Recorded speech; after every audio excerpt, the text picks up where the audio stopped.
ஆணவ கொலைக்கு எதிராக திருமா அவர்கள் பேசும் வீடியோ அரசியல் ரீதியாக நான் எதுவும் சப்போர்ட் பண்ண முடியாது, நீங்கள் அதை எப்படி பார்த்துக்குங்க நான் சொல்கிறேன் அப்படின்னு சொல்லியிருக்காரு. இல்லைண்ணா, அது என்னென்னா ஆயவரத்தில் அந்த கொலைங்கிறது நான் அது எளிதாக நம்ம கடந்து போயிட முடியும். ஏன்னா ஒரு படத்தில் செந்தில் கவுண்டமணி எப்படின்ட்டு ஒரு காமெடி நகைச்சுவை பண்ணுவாரோ அதே போல் அரசு விடுதலை சிறுத்தைகளுக்கான சுதந்திரத்தை அந்த கட்சியில் கொடுத்துருக்கு, இந்த ஆட்சியில் கொடுத்துருக்கு, இந்த அதிகாரத்தில் கொடுத்துருக்குன்னு சொல்கிறீங்க.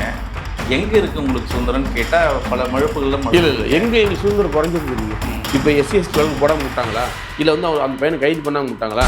ஆணவ படுகொலைக்கு ஒரு தனி சட்டம் இயற்றணும் தான், அதுதான் விடுதலை சிறுத்தைகளோட முழக்கம் இல்லையா? ஆமாம், இல்லை மாற்றுக்கிறது இல்லை இல்லையா?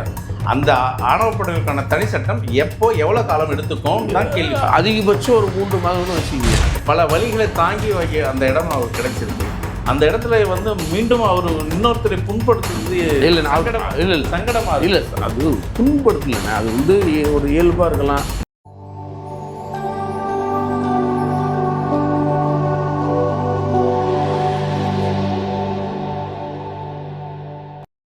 நேயர்களுக்கு வணக்கம். இன்றைய நேர்காணலில் நம்மோடு இணைந்திருக்கார் விடுதலை சிறுத்தைகளின் செயல்பாட்டாளர் திரு இசைமதன் அவர்கள். வணக்கம். வணக்கம்.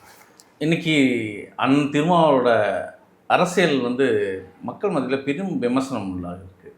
ஒரு காணொளி நீங்கள் பார்த்துருப்பீங்க, சமூக வலைதளத்தில் ஒரு வைரலாக போகுது. தாவேக்காவுக்கு முட்டு கொடுக்குறார் திருமாவளவன், எப்படி பார்க்குறீங்க அதை? இல்லை, நாங்கள் தாவேக்காவுக்கு முட்டுலாம் கொடுக்கலண்ணா. தாவேக்காவுக்கு ஒரு வாழ்வியல் கொடுத்துருக்கோம். நாங்கள் அவங்க அரசியலில் வெற்றி பெறணும், அரசியலில் அவங்க திராவிட கட்சிகளுக்கு ஒரு மாற்று கட்சியாக இருக்கணுங்கிறதுல நாங்கள் ஒரு மிகப்பெரிய ஒரு ஆதரவு கொடுத்துக்கிறோம்.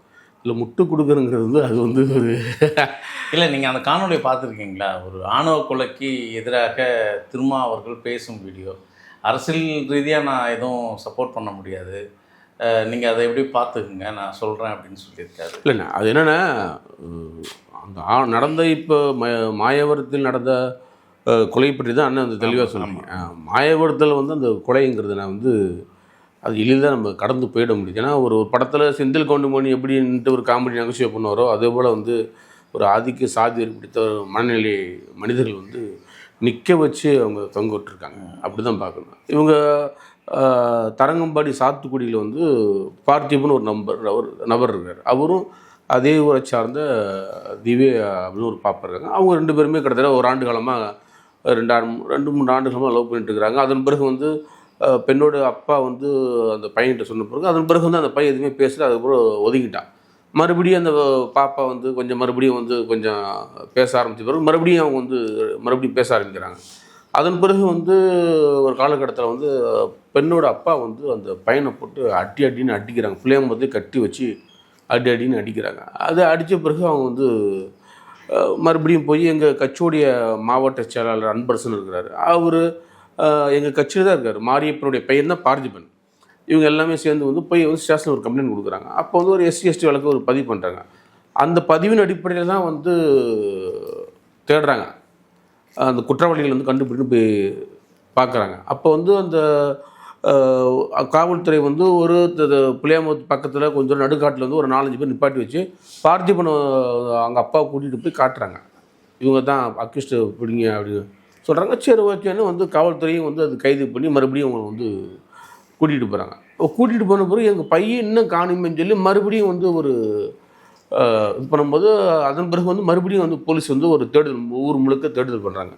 அதே தெருவில் ஒரு மோட்டர் கொட்டாயில் அந்த பெண்ணும் அந்த பையனும் நிற்க வச்சு அப்படியே தூக்கு மாட்டிட்டு இருக்காங்க. அதன் பிறகு மாவட்ட செயலாளர் தலைமையில் கிட்டத்தட்ட ஒரு 10 மாவட்ட செயலாளர்கள் தலைவர் ஃபோன் போட்டு பேசி நீங்கள் போய் அந்த ஊரில் போய் என்ன நடக்குது ஏது நடக்குதுன்னு நீங்கள் விவரமாக சொல்லணும்னு சொல்லி ஒவ்வொரு நொடியும் ஒவ்வொரு நேரமும் அந்த குற்றத்தை பற்றி அந்த குற்றவாளிகள் கைது செய்யணும் பற்றி தலைவர் ரொம்ப தீவிரமாக இருந்தார். அதன் பிறகு பீஸ் கமிட்டி வச்சாங்க. அந்த கமிட்டியில் என்ன நடந்துச்சுன்னு சொல்லி தலைவர் கேட்டார்.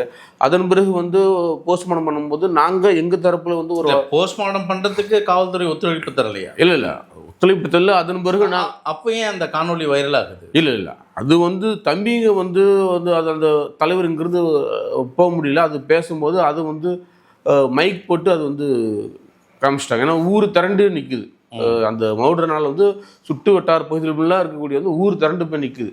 அப்போ நம்ம சில விஷயத்தை பேசக்கூடிய செய்தியை வந்து அவங்க புதாகரமாக ஆக்கிட்டாங்க. அது சோசியல் மீடியா இருக்கக்கூடிய தொடர்ந்து புதாகரமாக ஆக்கிட்டாங்க. தாழ்த்தப்பட்ட ஒடுக்கப்பட்ட சமூகத்துக்காக பாடுபடும் திருமாவளவனோட அந்த வார்த்தையை வந்து ஏற்கத்தக்கதா இல்லை, நாங்கள் வந்து ஆரம்ப காலத்தில் வந்து கண்ணகி முருகேசன் இருந்த காலத்துலேருந்து இன்னைக்கு பார்த்திபன் வரைக்கும் யார் வந்து எஸ்சி எஸ்டி வழக்கில் அது பாதிக்கப்பட்டவங்க, யார் அவங்க கைதாகி பாடுபட்டாங்கன்னு பார்த்தா அது நம்ம தான். வேறு எந்த மாற்று கருத்தும் கிடையாது. இது வந்து சமூக விரோதிகளால் வந்து பரப்பப்படி ஒரு பொய் புகார் தான் அது. இதனால் வந்து எங்களுக்கு ஒன்றும் இழப்பீடு கிடையாது. ஏன்னா கிட்டத்தட்ட ஒரு 10 மாவட்ட செயலர்களில் போய் அந்த பார்த்திபனை வந்து இரவாக அடக்கம் பண்ணும்போது கூட எங்கள் தலைவர் வந்து வீடியோ காலில் பேசிட்டு தான் இருந்தார், பார்த்துட்டு தான் இருந்தார். அதன் பிறகு வந்து 2 பொதுச் செயலருமே போனாங்க. அங்கே போய் அந்த பையனுக்கு நம்மளால் முடிஞ்சதை ஒரு நிதி கொடுத்தோம். அந்த வந்து எந்த அசம்பாதம் நடக்காமல் வந்து அடக்கம் பண்ணி குற்றவாளிகளையும் நம்ம கைது பண்ணி நீதி வாங்கி கொடுத்துருக்குறோம். அது நம்மள மட்டும் தான் சேரும். இது வந்து எதுவுமே குறைகள் எங்கேயுமே நடைபெறலை. ஆமாம், இல்லை நீங்கள் நல்லாவே தெரியும். திமுக ஆட்சியில் முக்கியமாக இதுபோல் கொலைகளுக்கு திமுகவை ரொம்ப சாடிருந்தாங்க. ஆனால் இங்கே தாவேக்கா ஆட்சியில் ஒரு ஆணவ கொலை நடந்திருக்கு. ஒரு ஒரு அந்த நீரோற்றை போல் இது அப்படியே கடந்து போகுது. அப்படி கவின் கொலை வழக்கு நடந்தாலும் சரி, உடுமைப்பட்டு சங்கர் கொலை வழக்கு இருந்தாலும் சரி, கோகுல்ராஜ் கொலை வழக்கு இருந்தாலும் சரி, அதில் போய் முன்னின்று நிறுத்தி கோகுல்ராஜுக்கெல்லாம் தலைவரே போய் வந்து மண் வெட்டி எடுத்து குழி தோண்டி மண் போட்டு புதைச்சி அடக்கம் பண்ணிட்டு தான் உள்ளபடி வந்தார். அதுக்கு சாட்சி நான் பக்கத்தில் இருந்தேன். நான் அதே பேர் வந்து எங்கே ஆண்கள் நடந்தாலும் அந்த இடத்துல போய் நின்று குரல் கொடுத்து, அது ஒடுக்கப்பட்ட மக்களுக்காக இருந்தாலும் சரி, இல்லை வேறு இடைப்பட்ட சாதிகள் வந்து அங்கே ஒரு ஆணவ கொலை நடந்தாலும் உள்ளபடி தலைவர் நின்று உள்ளபடி அவர் ஆதரவு கரங்கள் நீட்டுறாரு. அது எந்த மாற்று கருத்தும் கிடையாது. ஆனால் திமுக இருக்கும்போது கூட வந்து கொஞ்சம் இழுபறியில் இருந்துச்சு. ஆனால் டிவிக்குள்ள இருந்து கொஞ்சம் வேகமாக வந்து அவங்க வந்து கைது பண்ணுறது சொல்கிறீங்களே? இல்லை கைது பண்ண அது குற்றம் தானே. ஏன்னா ஆட்சி மரணம்னா திமுக ஆட்சி வந்துச்சு, ஆவணங்கள் நடந்துச்சு. அதிமுக ஆட்சி வந்துச்சு, ஆவணங்கள் நடந்துச்சு. டிவிக்கு ஆட்சி வந்துச்சு, ஆவணங்கள் நடக்குது. அப்போ ஆட்சியாளர்கள் மாறினாலும் சாதி வெறியர்களும் மத வெறியர்களும் உள்ளபடி மனநிலை மாறவில்லை. அதனால தான் மறுபடியும் சாதிய ஆவண கொலை நடந்துகிட்டே இருக்கு. இவ்வளவு நாள் திமுக ஒரு சாதிய வெறிய கட்சி, இங்கே ஒடுக்கப்பட்ட சமூகத்துக்காக எதுவுமே செய்ய மாட்டேன்றாங்க அப்படின்ற ஒரு புலம்பல் இருந்தது. இப்போ ஒரு மாற்றத்துக்கு வந்த விஜய் அவர்கள் இதை அதே தானே நடக்குது. இல்லைண்ணா, இது வந்து ஆட்சி உங்களுக்கு என்ன அங்கே ஒரு சுதந்திரம் இருக்குது? நீங்கள் சொல்கிறீங்க திரு மாண்புமிகு வன்னியரசு அவர்கள் ஒரு சுதந்திரமாக செயல்படுறாருன்றீங்க. என்ன இங்கே சுதந்திரம் இருக்குது சொல்லுங்கள். இல்லைண்ணா, நிர்வாகத்துக்குள்ளே வந்து இடையூறு இருந்தால் அது உள்ளபடி அரசு வந்து இடையூறுப்புன்னு நம்ம சொல்லலாம். நிர்வாகத்துக்குள்ளே எந்த பிரச்சனையும் இல்லை. இந்த பிரச்சனை எல்லாமே மக்கள் மத்தியில் இந்த பிரச்சனை நடைபெறுது. அப்போ எங்கள் பிரச்சனை கிரவுண்டில் தான் அந்த பிரச்சனை. அப்போ எங்கள் கட்சி தொண்டர்கள் உள்ளபடி அது கள ஆய்வு செஞ்சு அது நீதி பெற்று கொடுத்துருக்குறாங்க. எங்கள் கட்சி தொண்டர் மறுபடியும் போய் வந்து மறுபடியும் எந்தெந்த ஊரில் சாதி வன்கொடுமை நடந்துச்சு அந்தந்த ஊர்லாம் வந்து இப்போ வந்து சாதி அடக்குமுறைகளே இல்லை. நிறைய ஊரில் வந்து கோகுல்ராஜ் ஊரில் பாருங்கள், அவ்வளோ பேர் ஆதிக்கம் இருந்தாங்க. இப்போ வந்து சகோதரர்களாக எல்லாருமே இருக்கிறாங்க. இது ரொம்ப தவறான விஷயம் அப்படின்னு பார்க்குறாங்க. இப்போ கவின் படுகொலை நீங்கள் எடுத்துங்க, அந்த ஊரில் பாருங்கள் இப்போ ஓரளவு வந்து குறைஞ்சிருக்கு. இப்போ அந்த ஒரு சமுத்திரத்தை விரும்புகிறாங்க. இப்போ இதேமாரி இந்த நம்ம தம்பி பார்த்து நடந்திருக்காரு. இப்போ அந்த பகுதியில் இப்போ வந்து ஓரளவு நாங்கள் அமைதியை நாங்கள் ஏற்படுத்துவோம் நாங்கள். ஆனால் இதில் என்னென்னா வந்து அங்கே இருக்கக்கூடிய மக்களின் மனநிலை மாறலைங்கிறத ஒரு முதல் பார்வை நம்ம பார்க்குற முடியும். இதுக்கு ஆட்சியாளருக்கு எந்த சம்மதம் முடியாது, இதுக்கு எங்கள் தலைவருக்கு எந்த சம்மதம் முடியாது. ஏன்னா அதுக்கு நம்ம முட்டு போட முடியாது. அது வந்து இல்லை சரி, நாங்கள் இது முட்டு கொடுக்கல அப்படின்னு சொல்லிட்டு இதை கட் பண்ணிட்டு போயிடலாமா? சரி, இப்போ இதுக்கு திருமாவளவன் அவர்களுக்கும் இந்த ஆட்சிக்கும் சம்மந்தம் இல்லை அப்படின்னு பேசுகிறீங்க. நீங்கள் கோரிக்கை வைத்த அந்த ஆணவ படுகொலைக்கான சட்டம் எப்போ ஏற்ற போகிறீங்க? கண்டிப்பான அது இது போல் இப்போ முதல் தாவேக்கா ஆட்சியில் ஒரு முதல் ஆணவ படுகொலை, இனிமேல் அது தொடருமா எப்படி பார்க்குறீங்க? இல்லைண்ணா, மனிதன் என்னைக்கு வந்து 6வது அறிவு உள்ளபடியே பயன்படுத்த ஆரம்பித்தானோ அன்னையிலிருந்து இதுவரையும் சாதி ஆவண கொலை நடந்துகிட்டு தான் இருக்குது. அது வந்து அதிமுக இருந்தாலும் சரி, அது காங்கிரஸ் ஆட்சி காலத்துலேயும் ஆவண படுகொலை நடந்துச்சு, திமுக ஆட்சி காலத்தில் நடந்துச்சு, அதிமுக ஆட்சி காலத்தில் நடந்துச்சு, இப்போ டிவிக்கு ஆட்சி காலத்தில் நடந்துச்சு. ஆனால் டிவிக்கு கூட நாங்கள் இருக்கிறோம், இப்போயும் நாங்கள் அமைச்சராகவும் இருக்கிறோம். அதனால் வந்து எங்கள் அமைச்சர் அவர் வந்து ஒரு ஆய்வு நடத்திருக்காரு. அந்த ஆய்வு வந்து மாண்புமிகு முதலமைச்சர் அண்ணன் விஜய் அவர்கள் அந்த பார்வைக்கு இருக்குது. அதை பார்த்து விரைவில் அந்த சட்டத்தை வந்து ஏற்றுவாங்கிறது என்னுடைய பார்வையாக இருக்குது. இல்லை, நீங்கள் எப்படி நம்பிக்கை வைக்கிறீங்கன்னு தெரியல. தாவேக்கா அரசு உங்களுக்கான அந்த ஆணவ படுகொலைக்கான தனி சட்டம் ஏற்றுவாங்கன்னு ரொம்ப நம்பிக்கையாக நம்புறீங்க. எந்த அடிப்படையில் நம்புறீங்க? ஆட்சியாளர்கள் எல்லாருமே வந்து நல்லா ஆட்சி செய்வாங்கிறத நம்ம வாக்களிக்கிறோம். அப்போ அதிமுக நல்லாட்சி செய்ததாங்கிறது வந்து பொதுமக்களுக்கு தெரியும். அது திமுக நல்லாட்சி செய்ததா பொதுமக்களுக்கு தெரியும். காங்கிரஸ் நல்லாட்சி செய்தார்களாங்கிறது பொதுமக்களுக்கு தெரியும். அப்போ அதே மாதிரி தான் பொதுமக்களுக்கு நல்லாவே தெரியும். இல்லை அதே போல தான் இல்லை, நான் கேட்ட கேள்வி எந்த அடிப்படை நீ இந்த நம்பிக்கை வைக்கிறீங்க இல்லையா, எந்த அடிப்படையிலன்னு கேட்குறேன். நாங்கள் அண்ணன் விஜய் அவர்களுக்கு அதாவது உங்களுக்கு ஒரு அதிகாரம் இருக்குன்ற ஒரு அடிப்படை இல்லையா, இல்லை ஒரு மிரட்டல் தோணி கொடுக்கலாம் இல்லையா, நம்ம வெளியேறும் அந்த சட்டம் ஏற்றுங்க அப்படின்னு மிரட்டியும் தாவேக்காவே பணிய வைக்கலாம். இல்லைண்ணா, எந்த நம்பிக்கையில நான் கேட்குறேன். அன்பால ஒரு விடையை கடைபிடிக்க முடியாத எப்படி மக்களுக்கான கொடுத்த வாக்குறுதி இன்னும் நிறைவேற்றப்படலை. இல்லை கண்டிப்பாண்ணே, அதுதான் நான் என்ன சொல்கிறேன்னா, எந்த அடிப்படையில் நாங்கள் வந்து அண்ணன் விஜய் அவர்களுக்கு வந்து ஒரு மாண்புமிகு முதலமைச்சர் அவர்களுக்கு வந்து ஒரு பெயர் பட்டம் அவர் சூடினாரோ அந்த அடிப்படையில் தான் எங்களுக்கு அவர் வந்து எங்களுக்கு தருவார்கள் நம்பிக்கை. திட்டங்களுக்கு நீங்கள் நேரம் எடுத்துக்கலாங்க, மகளிர் பெண்களுக்கான இலவச பயன்களுக்கு நீங்கள் நேரம் எடுத்துக்கலாம், அது ஒரு பெரிய பிரச்சனை கிடையாது. ஒரு ஃபினான்ஷியல் ஸ்டேட்மெண்ட் தான் அது.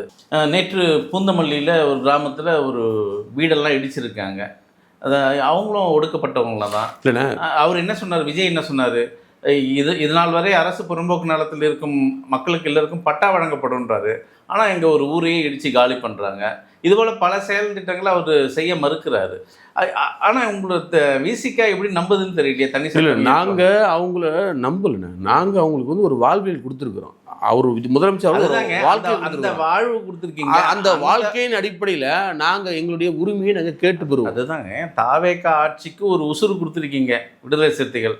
அந்த உசுறு கொடுத்து நீங்கள் இதை மிரட்டி இந்த ஆணவப்படுவதற்கான சட்டம் ஏற்றுவீங்களான்னு தான் கேட்குறேன். இல்லை, அது நடக்கும்ண்ணா. கண்டிப்பாக எங்களுடைய அமைச்சர் அவர்கள் உள்ளபடியே அது வந்து நம்பிக்கை இருக்குது.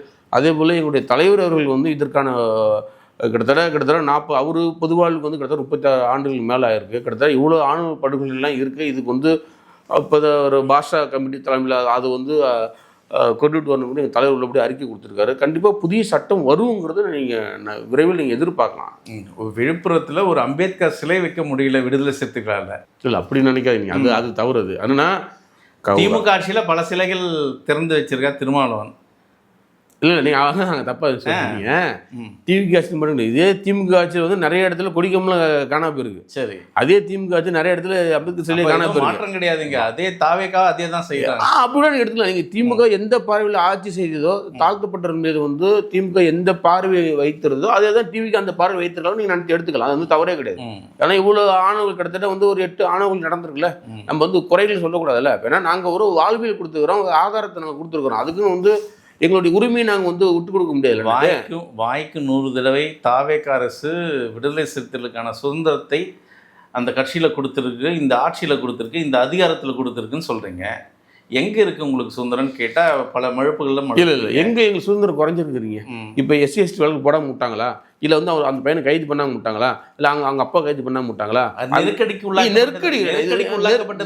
கிடையாது செய்கிறாங்க. இல்லை நெருக்கடி இல்லை. அப்போ நெருக்கடினா போலீஸ் வந்து முன்கூட்டியே வந்து இப்படி சாதி வன்கொடுமை நடக்கக்கூடாது, சாதிய கலவரம் நடக்கக்கூடாது, சாதி ஆணவ படுகொலை நடக்கக்கூடாதுங்கிறது ஊரில் இருக்கக்கூடிய கீ பிரான்ச் அவங்களாம் உள்ளபடியே பண்ணியிருக்கணும். அது யார் பண்ணுற வேலை? அது அவங்க தான் பண்ணுற வேலை. ஏன்னா ஒவ்வொரு கிராமத்திலும் பாருங்கள், நீங்கள் வந்து SPCD இருப்பான், ஊரில் நல்லது எது கெட்டது என்ன அவன் ரிப்போர்ட் வந்து காவல்துறை SPSPக்கு அனுப்புவான். அப்போ அது காவல்துறை செய்த தவறு தானே இது எப்படி வந்து விசிக பண்ண தவிர எப்படி நீங்கள் எடுத்துக்க முடியும்? அப்போ இது காவல்துறை. இப்போ இந்த சட்டம் ஏற்றத்துக்கு எவ்வளோ கால அவகாசம் எடுத்துப்பீங்க? இல்லை, கால அவகாசம் ஆல்ரெடி முடிஞ்சிருச்சு. இது வந்து ஒரு அறிக்கையாக வெளியிடுவாங்க. விடுதலை சிறுத்தைகள் முக்கியமான ஒரு கோரிக்கை, அதுவும் தாவேக்கா ஆட்சி ஏற்றவுடன் நீங்கள் வைத்த முதல் கோரிக்கை ஆணவ படுகொலைக்கு ஒரு தனி சட்டம் ஏற்றணும் தான். அதுதான் விடுதலை சிறுத்தைகளோட முழக்கம் இல்லையா? ஆமாம், இதில் மாற்று கருத்து இல்லை இல்லையா? அந்த ஆணவ படுகொலைக்கான தனி சட்டம் எப்போ எவ்வளோ காலம் எடுத்துக்கும் தான் கேள்வி. அதிகபட்சம் ஒரு 3 மாதம்னு வச்சுக்கோங்க. அதுக்கப்புறம் பாருங்க ஒரு ஆணவ படுகொலைக்காக ஒரு தனி சட்டம். தாவேக்கா அரசு அதை ஏற்க மறுக்குதுன்னா என்ன பண்ணுவீங்க? இல்லை, அது ஏற்க மறுக்கதில்லை. ஏன்னா அண்ணன் விஜய் அவர்கள் வந்து கலைத்துறையிலேருந்து வந்திருக்கிறாரு. அவர் வந்து சினிமானா என்னன்னு தெரியும், கலைன்னா என்னன்னு தெரியும், அவருக்கு வந்து காதல் என்னன்னு தெரியும், அவருக்கு வந்து நடிப்புன்னு என்னன்னு தெரியும், அவருக்கு வந்து ஃபைட் என்னன்னு தெரியும். அதனால் அவருடைய காதல் உணர்வை அவர் புரிந்து கொள்ளவர். அந்த உணர்வை புரிந்ததன் மூலமாக அவர் வந்து உள்ளபடியே ஆவண கொலைகளுக்கு வந்து அண்ணன் விஜய் அவர்கள் வந்து உள்ளபடியே வந்து தனி சட்டம் இயற்றுவதற்கு ஒரு ஆதரவு கொடுப்பாருங்கிறது என்னுடைய பார்வையாக இருக்குது. அந்த எண்ணம் இருந்தால் அதுக்கு கால அவகாசம் இல்லை, உடனடியாக நிறுத்தலாம். அது அப்படி நினச்சிட முடியாதுண்ணே. வந்து ஒரு சமூகத்தை வந்து நம்ம பாதுகாக்கணும், பிற சமூகத்தையும் நம்ம அரவணைச்சு நடத்தணும். அப்போ ஒரு சில இடத்துல எந்தெந்த இடத்துல வந்து சில சுணுக்கங்கள் இருக்கலாம், அதெல்லாம் உடச்சி நம்ம காயின் எடுத்து கொண்டுட்டு போவார். அது நாங்கள் உடச்சி அழகாக கொண்டுட்டு வந்து அவங்கள்ட்ட அந்த பேப்பரை அவர்கிட்ட கொடுத்துட்டோம். அது அவர் சைன் பண்ணுறது மட்டும்தான் இருக்குது. இப்போ அமைச்சர் சரியாக இருக்கிறாங்க, செக்ரட்டரி சரியாயிட்டாங்க. இப்போ அமைச்சர் பார்வைக்கு வந்திருக்கு. ஒவ்வொரு இலாக்கா ஒவ்வொரு நாளுக்கு ஒவ்வொரு டிபார்ட்மெண்ட்டாக போய் ஃபைலாக கையெழுத்தாகும். அதில் கொஞ்சம் தேக்கம் இருக்குமா ஒழிய மற்றபடி எந்த தேக்கமும் இல்லை. விரைவில் வந்து குறைந்தபட்சம் ஒரு 3 மாதத்திலாவது உள்ளபடி இதுக்கு வந்து ஒரு தனி ஒரு சட்டமும் ஏற்றுவாங்க தான் என்னுடைய நான் நம்புகிறேன். நான் மாண்புமிகு வன்னியரசு அமைச்சர் மீது ஒரு குற்றச்சாட்டு. மக்கள் அதாவது கூட உடன் நடந்து வரும்போது கொஞ்சம் தள்ளி நில்லுங்க, ஒதுங்கி நில்லுங்க அப்படின்றாரு. அது எந்த அடிப்படையை நம்ம எடுத்துக்க முடியுது? இல்லை, அதாவது தீண்டாமை அவரும் கடைபிடிக்கிறாரா? இல்லை, ஐயோ அண்ணன் நீங்கள் அப்படிலாம் பேசுகிறீங்க. அது என்னென்னா, ஏதோ கிட்டத்தட்ட வந்து ஒரு 100 ஆண்டு காலமாக, ஒரு 150 ஆண்டு காலமாக அந்த சமூகத்தில் வந்து ஒரு தலித் கட்சி ஒரு அங்கீகாரம் இல்லாமல் ஓட்டு போட்டு மட்டும் வாழ்வில் நடத்திட்டு இருந்தாங்க. இன்றைக்கி ஒரு எம்பி இருக்காங்க, எம்எல்ஏ இருக்கிறாங்க, ஒரு அமைச்சராக இருக்கும்போது ஒட்டுமொத்தமாக அணிதிரண்டு வந்திருக்கிறாங்க. எப்படின்னா அதிமுகவில் மட்டும்தான் எல்லோரும் ஒன்றா அமைச்சர் வந்தால் 100 கார் போவோம், எங்களால் 100 காரில் போக முடியாது. திமுக அமைச்சர் வந்தால் 100 கார் போவோம், எங்களால் 100 காரில் போக முடியாது. ஆனால் 100 பேர் கூட நாங்கள் நல்லா நடந்து போக முடியும்.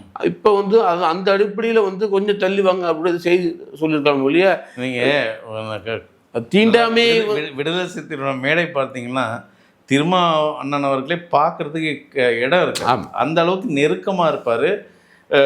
ஸ்டேஜை நிரம்பி விழுந்திருக்கும். அது எல்லாம் யாருன்னா அடிமட்ட தொண்டன்லேருந்து மேல்வட்டிலிருந்து எல்லாம் மேடையில் இருப்பாங்க. அந்த அளவுக்கு விடுதலை சிறுத்தைகள் தொண்டராக இணங்கி பயணிக்கிறீங்க. ஆனால் மாண்புமிகு அமைச்சர் வன்னியரசு அவர்கள் ஒரு மக்கள் குறை கேட்கறதுக்கு வந்த இடத்துல வந்து நீ தள்ளி நின்று பேசுறது எந்த அடிப்படையில் நியாயம் இல்லை. அவர் வந்து நீ அப்படி நினைச்சீங்கன்னா ஒரே தட்டில் வந்து அண்ணனும் அதான் தாவேக்கா இடத்துல நீங்களும் போயிட்டீங்களா? நாங்கள் ஏன் தாவேக்க போகிறோம்? எங்கள் கட்சி பேர் விடுதலை சிறுத்தைகள், நாங்கள் ஏன் தாவேக்க போகிறோம்? அப்படி கிடையாது. அன்னைக்கு இருந்த சூழ்நிலை ஏதோ வெயில் காலமாக இருந்திருக்கலாம், இல்லை வந்து ஏதாச்சும் வந்து புழுதி காரணமாக ஏதாவது தூசி காரணமாக இருந்திருக்கலாம், கொஞ்சம் வாங்கிருக்கலாம், இல்லைன்னா வந்து ஏதாவது வந்து கொஞ்சம் அவர் போட்டு ஏதாச்சும் வந்து சங்கடப்படுத்திருப்பாங்க, அதனால் ஒரு தள்ளி வாங்கிருக்கலாம். அது அந்த நட்பின் அடிப்படையும் பார்க்க முடியல. அவர் வலதுசாரியே இருக்க மாட்டாருங்கிறது என்னுடைய பார்வை. ஏன்னா அவரெல்லாம் வந்து தமிழ் தேசியவாதிகள், அவரெல்லாம் வந்து சிறுத்தைகளின் வந்து கொள்கையை வந்து கடைபிடித்து இன்றைக்கி அமைச்சராக இருக்காரு. அதனால் வந்து ஒரு வலதுசாரி சிந்தனை கொண்டவராக இருக்க மாட்டார். அதுதான் ஆக்சுவலி அதுதான் எங்களுக்கு பெரிய ஒரு வருத்தம். என்னென்னா ஒடுக்கப்பட்டு தாழ்த்தப்பட்ட இடத்துலேருந்து ஒரு பெரிய இடத்துக்கு வந்திருக்காரு. இன்னைக்கு அவருக்கு பல வழிகளை தாங்கி வைக்க அந்த இடம் அவருக்கு கிடைச்சிருக்கு. அந்த இடத்துல வந்து மீண்டும் அவர் இன்னொருத்தரை புண்படுத்துறது சங்கடமாக இல்லை. அது புண்படுத்தலைண்ணே, அது வந்து ஒரு இயல்பாக இருக்கலாம். அது மட்டும் கட் பண்ணி வீடியோவில் போட்டிருப்பாங்க. அது ஏன் அது நம்ம எடுத்துப்போம்? ஏதோ ஒரு வந்து பூ போட்டிருப்பாங்க, இல்லை கோஷம் போட்டிருப்பாங்க, இல்லைன்னா வந்து அந்த இன்னைக்கு கலர் பேப்பர் ஏதாச்சும் வெடிச்சிருப்பாங்க. அப்படி ஏதாவது ஒரு சம்பவம் நடந்திருக்கும். அதில் வந்துருப்போம் கொஞ்சம் தள்ளி வாங்கன்னு இருப்பாங்க. அப்படியே தான் நம்ம எடுத்துகிட்டு போகணும். அது ஏன் வந்து நடந்த நிகழ்வு அந்த இடத்துல யாருக்கு அவங்களுக்கு தான் தெரியும். சரி, இப்போது கல்லாப்பட்டி கூட்டணிக்கு என்ன பெயர் வைக்க போகிறார் அண்ணன் திருமா அவர்கள்? கல்லாப்பட்டி எல்லா இடத்துல தான் கல்லாப்பட்டி. நாங்கள் எங்கன்னு கல்லாப்பட்டி? கல்லாப்பட்டி கூட்டணி தானே நீங்கள்? நாங்கள் ஏன் கல்லாப்பட்டி கூட்டணி? விஜய் சொல்லியிருக்காரு கல்லாப்பட்டி கூட்டணின்னு. யார் சொன்னார்? விஜய் அவர்கள். தாவேக்கா தலைவர் விஜய் அவர்கள் உங்களை தான் கல்லாப்பட்டி கூட்டணின்னு சொன்னார். இல்லை, நீங்கள் சொல்கிறது பற்றி நீங்கள் வந்து இல்லை அப்படி இல்லைண்ணே. இது வந்து ஒரு தேடலுக்காக நான் உள்ளபடி என்று திமுக கூட்டணியில் இருக்கும்போது இவர்களெல்லாம் கல்லாப்பட்டி கூட்டணிகள், நான் உங்களுக்கெல்லாம் ஒரு பேர் வச்சுருக்கேன், அவங்கெல்லாம் கல்லாப்பட்டி கூட்டணின்னாரு. அந்த கல்லாப்பட்டிலாம் இன்றைக்கி தாவேக்கா பக்கம் நகர்ந்துருக்கு எல்லா கல்லாப்பட்டிகளும். இப்போ ஒரு புதிய கூட்டணி உருவாக்கும், ஒரு சாவத்தம் படைப்போம்னு அண்ணன் சொல்லியிருக்காரு. யார் அதுக்கு பெயர் வைக்க போகிறா? ஏற்கனவே விஜய் அவர்கள் பெயர் வைத்ததே பயணிக்க போகிறீங்களா அல்லது புதிய பெயரில் பயணிக்க போகிறீங்களா? கல்லாப்பட்டிங்கிறது வந்து ஒரு சின்ன ஒரு அண்ணன் விஜய் அவர்கள் வந்து திமுக மட்டும் சொல்லியிருப்பாரு நினைக்கிறேன், கூட்டணி சொல்லியிருக்க மாட்டார். அப்படிதான் பார்க்கணும். ஏன்னா நாங்களாம் ஏழை சொல்லிட்டாரு. இல்லை, நாங்களாம் ஏழை கட்சி, கம்யூனிஸ்ட் கட்சி ஏழை கட்சி. அப்போ வலதுசாரி இருக்கக்கூடிய இயக்கங்கள் வந்து 1-2 இயக்கங்கள் தான். இஸ்லாமியர்களும் உள்ளபடியே வந்து ஒரு ஏழ்மையான கட்சிகள். நாங்கள் ஒரு மனிதநேயமாக இருக்கக்கூடிய கட்சி நாங்கள். அதனால் அவர் அண்ணன் விஜய் அவர்கள் எதை நகர சார்ந்த ஒரு அந்த வார்த்தை சொன்னாலும் உள்ளபடி எனக்கு அது முடிவிடலை. இருந்தாலும் நாங்கள் இன்னைக்கு வந்து அன்றைக்கே கேள்வி கேட்கல. இல்லை, நாங்கள் இப்போ கூட்டணியாக இல்லையாங்கிறது வந்து தலைவர் தான் முடிவு எடுக்கணும். இன்னைக்கு ஒரு அனைத்து கட்சி கூட்டத்தை கூடி இருக்கிறாங்க. கை தூக்கிட்டீங்க. இல்லை, அந்த கை தூக்குனா கூடம்னா யாரும் பிடிச்சி தூக்கிட்டாங்க. இல்லை, கை தூக்குனா கூட அது ஒரு அர்த்தம் இருக்கும்னா, இந்த இடத்துல நாங்கள் ஒன்றா தான் நாங்கள் இருக்கிறோம் எடுத்துக்கலாம்னா, அது கூட்டணின்னு நடக்க முடியல. இந்த இடத்துல நாங்கள் ஒன்றா பேர் வைக்க போகிறேன்னு சொல்லிட்டாரு. வைக்கலாம்னா அது இன்னும் யாருமே இல்லை. இப்போ டிவிகே தரப்பு வந்து எந்த தகவலும் இல்லை, அதேமாரி வந்து காங்கிரஸ் தரப்புல எந்த தரப்பும் இல்லை, வேறு கம்யூனிஸ்ட் கட்சியிலேருந்து எந்த தரப்பும் எந்த பொருளும் இல்லை. எங்கள் தலைவர் அவர் தான் அறிவிக்கணும், எங்கள் தலைவரும் இல்லை. ஏன்னா எங்களுக்கு விஜய் அறிவிச்சார் அப்படிங்கிறது எங்களுக்கு பொருட்டாக இருக்குன்னு நினைக்க மாட்டோம். நாங்கள் எங்கள் தலைவர் வாயால் இந்த கூட்டணி நாங்கள் இருக்கிறோம் அப்படின்னு அறிவிச்சா மட்டும் தான் உள்ளபடி அதை நாங்கள் மெய்ப்பொருளை எடுத்துக்குவோம். மற்றபடி எதுவுமே நாங்கள் வந்து மெய்ப்பொருளை எடுத்துக்க மாட்டோம். எந்த அடிப்படையில் தாவேகா உங்களை ஈர்த்தது? அதாவது நம்ம IUML இந்திய முஸ்லீம் யூனியன் அவரோட தலைவர் வந்து விஜய் வந்து கவர்ச்சியில் பெண்களை ஈர்த்துட்டாருன்னு சொன்னார். உங்களை எந்த வகையில் ஈர்த்துட்டார்? இல்லை, நாங்கள் எந்த வகையில் நாங்கள் அவருக்கு ஆதரவு கொடுத்தோம்னா வேறு யாரும் வந்துடக்கூடாதுன்னு ஈர்ப்பில் நாங்கள் போய் கொடுத்துறோம். நாங்கள் மதவாதிகள் சாதிவாதிகள் வந்துடக்கூடாதுன்னு ஒரே காரணத்தை நாங்கள் உள்ளபடியே நாங்கள் கொடுத்தோம். எங்களை யாரும் ஈர்க்க முடியாது. நாங்களே வந்து அதனால் அப்படி நாங்கள் எங்களை யாரையும் இழுக்கல. நாங்கள் வந்து பிஜேபி வந்துடக்கூடாத ஒரு பார்வை, சாதிவாதிகள் வந்துடக்கூடாது. உங்களுக்கு விஜய் கவர்ச்சியில் போகலை? நாங்கள் ஏன்னா அவருக்கு என்னென்ன கட்சி, நாங்கள் டிவிகள் இருக்கிறோம், நாங்கள் வந்து விசிகள் இருக்கிறோம். நாங்கள் எங்கள் தலைவருக்கு எங்கள் கட்சின்னு பேர் இருக்குது, எங்கள் கட்சிக்கு கொள்கை கோட்பாடு சித்தம் எல்லாமே இருக்குது. நாங்கள் ஏன் அவங்களுக்கு அப்படி கிடையாது. அதுதாங்க, உங்களுக்குன்னு ஒரு கொள்கை இருக்குது, உங்களுக்குன்னு ஒரு கோட்பாடு இருக்குது. எதுவுமே இல்லாத தாவேகா அரசு கூட உங்களுக்கு என்ன வேலைன்னு கேட்டோம். ஆதரவு கொடுக்கணும். நானே என்ன எதுக்காக ஆதரவு கொடுக்கு? ஏன்னா இன்னைக்கு வந்து ஆளுநரை போய் வந்து அங்கே ஆய்வு செஞ்சுருக்காரு. அதுக்கு யார் கண்டனம் கொடுத்தாது? நாங்கள் தான் கண்டனம் கொடுத்தோம். அன்னைக்கு ஆளுநர் வந்து ரவி வந்து இது பண்ணாரு. ஆனால் யாரு அதை தாவேகா அரசு ஏன் தட்டி கேட்கல? நீங்கள் ஏன் தட்டி? ஏன் அவர் நிர்மல்குமார் தான் கேட்டார்.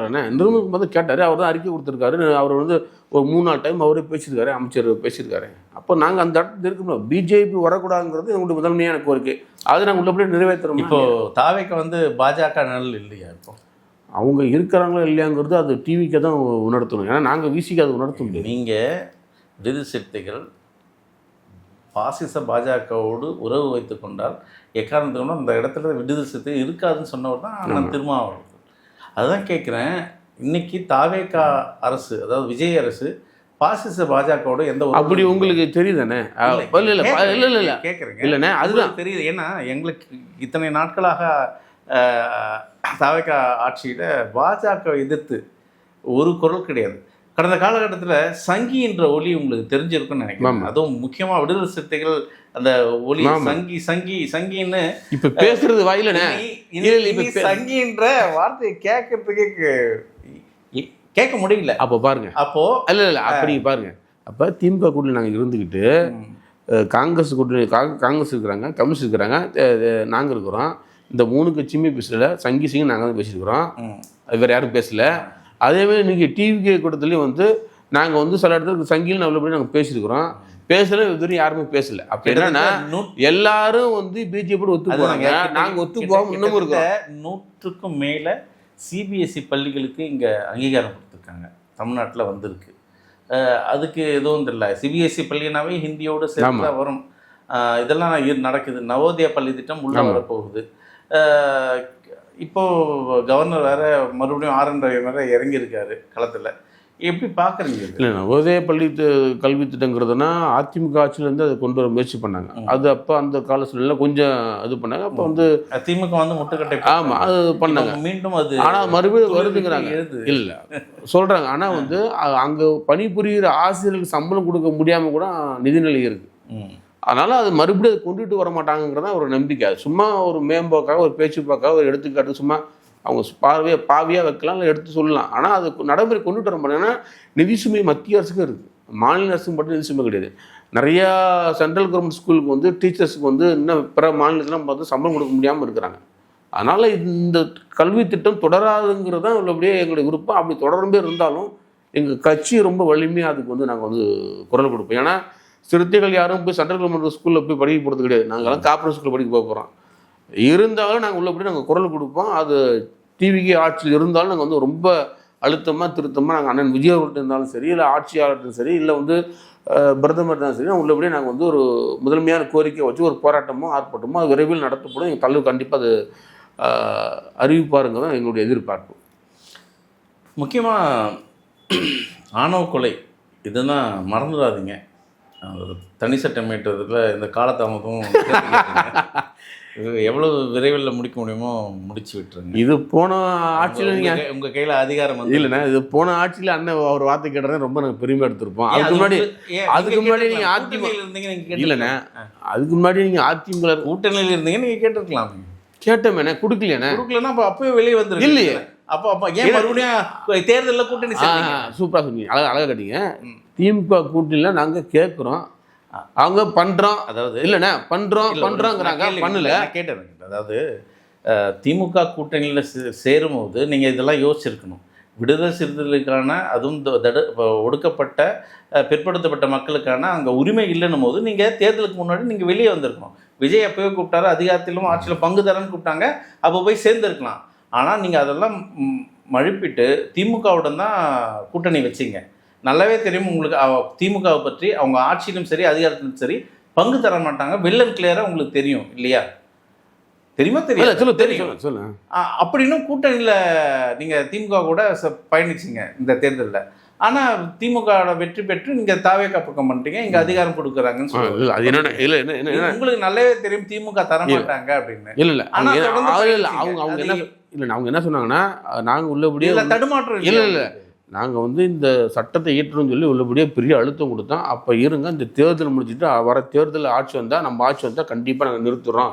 ஏன்னா இப்போ வந்து எல்லாமே கொஞ்சம் சர்க்கிளாக இருக்குது. விஜய் வராரு, அவங்கலாம் வராங்க, இப்போதைக்கு இந்த ஆணவ சட்டத்தை பற்றி எதுவும் பேச வேணாம் அப்படின்னு வந்து திமுக தரப்பில் பேசப்பட்டது. அதனால தான். ஆனால் ஆட்சி திமுக வந்துருந்துச்சுன்னா கண்டிப்பாக பண்ணியிருப்பாங்க. அவங்க வரல சூழ்நிலை ஒரு மக்கள் ஒரு பெரிய விபரீத முடிவு எடுத்துட்டாங்க. அதனால வந்து நம்ம வந்து டிவி கேட்டால் அந்த இது ஒப்படைச்சிட்டோம். அதிகாரம் இடத்துல நகர்ந்துட்டீங்க. ஆமாம், நகர்ந்துட்டோம்ல. அவங்களுக்கு வாழ்வில் நாங்கள் கொடுத்துருக்குறோம், நாங்கள் நகரில். சரி, ஒட்டுமொத்தமாக எல்லா மீடியாக்களும் பாருங்க. அப்புறம் காங்கிரஸ் போயிட்டாங்க, போக முடிய சொல்லிக்கொள்ளாமே போயிட்டாங்க.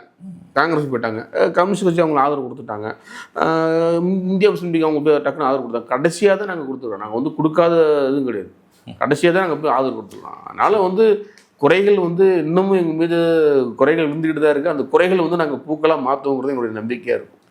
தொடர்ந்து பேசுவோம். நேரத்துக்கு நன்றி.